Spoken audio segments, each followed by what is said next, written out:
खबर महाराष्ट्र के भंडारा से है, जहां पर प्रचार सभा में मोदी पर तीखा वार किया। बाला साहब अम्बेडकर ने भंडारा के चुनावी सभा में संबोधित करते हुए उन्होंने बीजेपी और मोदी पर जमकर हमला बोला। बाला साहब अम्बेडकर प्रचार हेतु वंचित बहुजन अघाड़ी के उम्मीदवार संजय केवट की सभा में हजारों की संख्या में भीड़ उपस्थित थी। क्या कुछ कहा, आइए देखते हैं भंडारा से हंसराज की खास रिपोर्ट में। सावध राहा, जे गोध्रामध्ये झालं आणि जे मणिपूरमध्ये झालं, जे गोध्रामध्ये झालं आणि जे मणिपूरमध्ये झालं, त्याची पुनरावृत्ती याला तुम्ही पंतप्रधान केलं 2024 ते 2029 पर्यंत, याला पुन्हा पंतप्रधान आपण जर केलं तर भारताच्या ठिकठिकाणी गोध्रा आणि मणिपूर घडल्याशिवाय राहणार नाही, तो खात्रीला त्या ठिकाणी सांगतो। मी इथल्या मतदारांना विचारतो, तुम्हाला शांततेत जगायचं आहे की अशांततेत जगायचं? शांततेत जगायचं असेल तर संजय केवट यांना असणारं मतदान द्या, आणि अशांततेमध्ये जगायचं असेल तर खुशाल बीजेपीला मतदान द्या। ठरवा तुम्हाला कशामध्ये जगायचं आहे। आम्ही शांततेमध्ये जगणार आहोत आणि म्हणून संजय केवट यांना असणारं मतदान द्या। तो पुढे त्याच्या मुलाखतीमध्ये जाऊन सांगतो की 2024 ही शेवटची निवडणूक, 2029 ला निवडणूक होणारच नाही। त्यांनी सावधानतेचा इशारा दिला। कोणी दिला? तर अर्थमंत्र्यांनी दिला, हे लक्षात घ्या। शब्द हे तिच्या पतीकडून आले असतील, पण माहिती हे तिने दिलेली आहे, हे असताना लक्षात। ही माहिती आल्यानंतर सुद्धा तुम्ही मोदींना व्यक्तीवरती विश्वास ठेवणार असाल तर मग राम भरोसेच्या देशाचा असं मी त्या ठिकाणी म्हणणार। जाणीवपूर्वक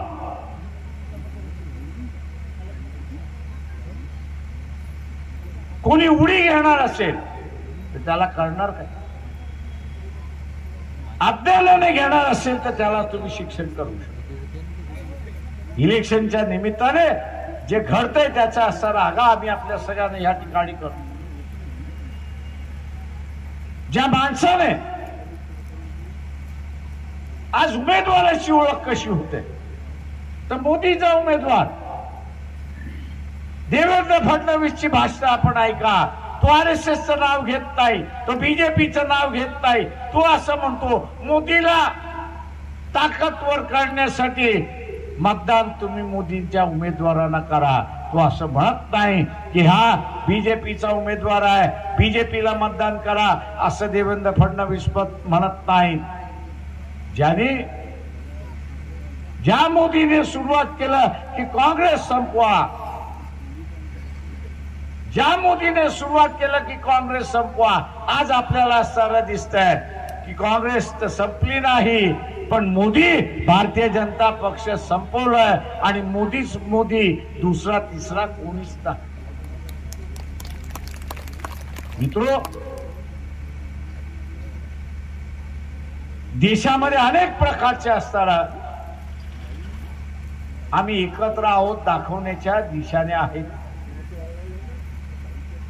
आज राजकीय पक्ष या एकतेचा निशाण आहे, त्याच्यात प्रादेशिक पक्ष आहेत, त्याच्याच बरोबर इथे असणारा राष्ट्रीय पक्ष आहे।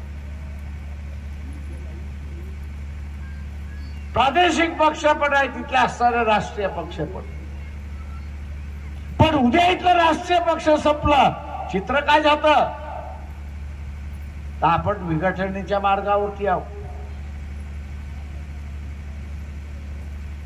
नरेंद्र मोदी आज जे भाषण करतात आहेत की काँग्रेस पक्ष देशाला तोडायला निघालेला आहे. अरे तो 10 वर्ष सत्तेमध्ये नाही, पुन्हा 30 वर्ष सत्तेमध्ये येऊ शकत नाही. अशी परिस्थिती असताना मोदी तुझ्या पोटात जे आहे ते आता तुझ्या उठावरती यायला लागलंय, हे लक्षात.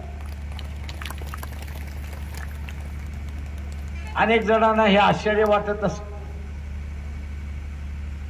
10 वर्ष मोदी जे होते, पुढच्या 10 वर्षामध्ये काँग्रेस सत्तेवरती येणार आहे का? मला जर विचारलं तर पुढचे 30 वर्ष काँग्रेस सत्तेवरती येणार नाही. आणि मग सत्तेवरती आला नाही तर देश तोडणार कुठे?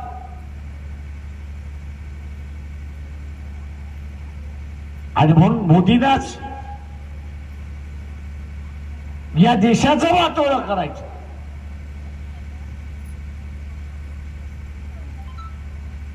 आणि म्हणून आपण बघत असाल, देशाची राजधानी कुठली आहे?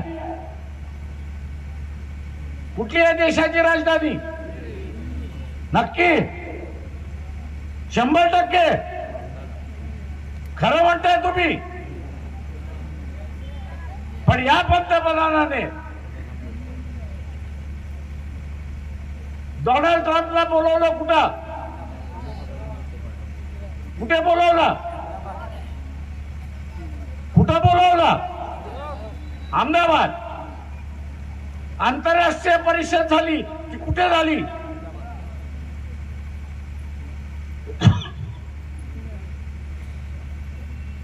एक तरी कार्यक्रम महाराष्ट्रात झाला का आंतरराष्ट्रीय? म्हणजे हळूहळू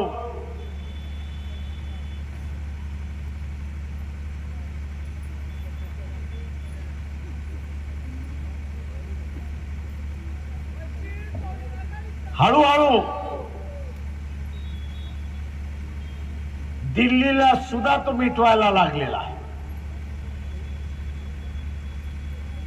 आंतरराष्ट्रीय कार्यक्रम दिल्लीमध्ये होण्याच्या ऐवजी ते आता अहमदाबाद मध्ये होतात आणि गुजरात मध्ये होतात. जपानचा पंतप्रधान आला. कुठे आला? गुजरात मध्ये. 1 लाख कोटीची असणारी रेल्वे लाईन कुठून टाकली? गुजरात मध्ये. या देशाचे असणारे बँक बुडवणारे कुठले आहेत?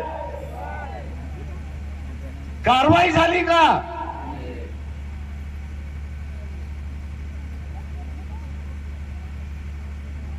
या देशामध्ये इम्पोर्ट सबस्टिट्यूट ने आपण जे आयात करतो त्या गोष्टी इथं निर्माण व्हाव्यात म्हणून असणाऱ्या केंद्र शासनाने सबसिडीच्या योजना सुरुवात केल्या.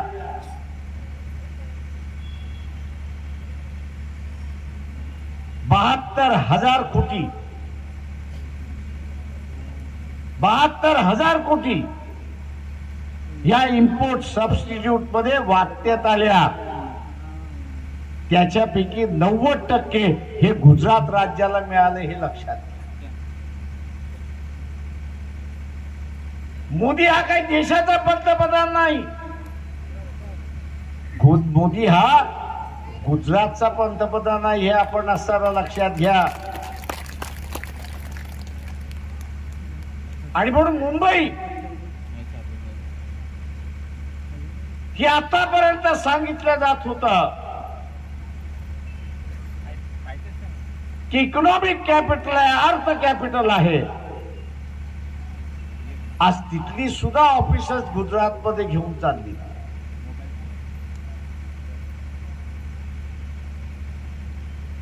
जो माणूस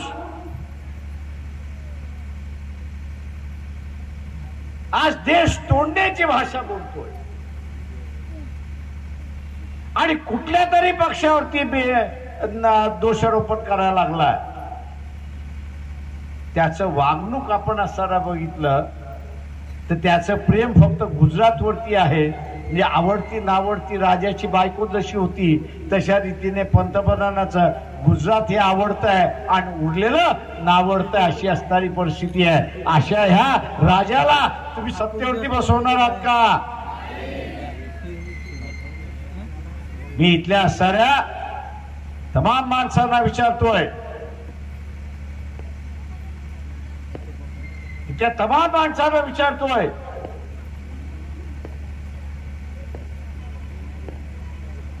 की या सरकारचं जे वागणूक आहे हे एका दारुड्याचं वागणूक आहे एवढं लक्षात घ्या. हे मी म्हणत नाही, जागतिक बँक म्हणते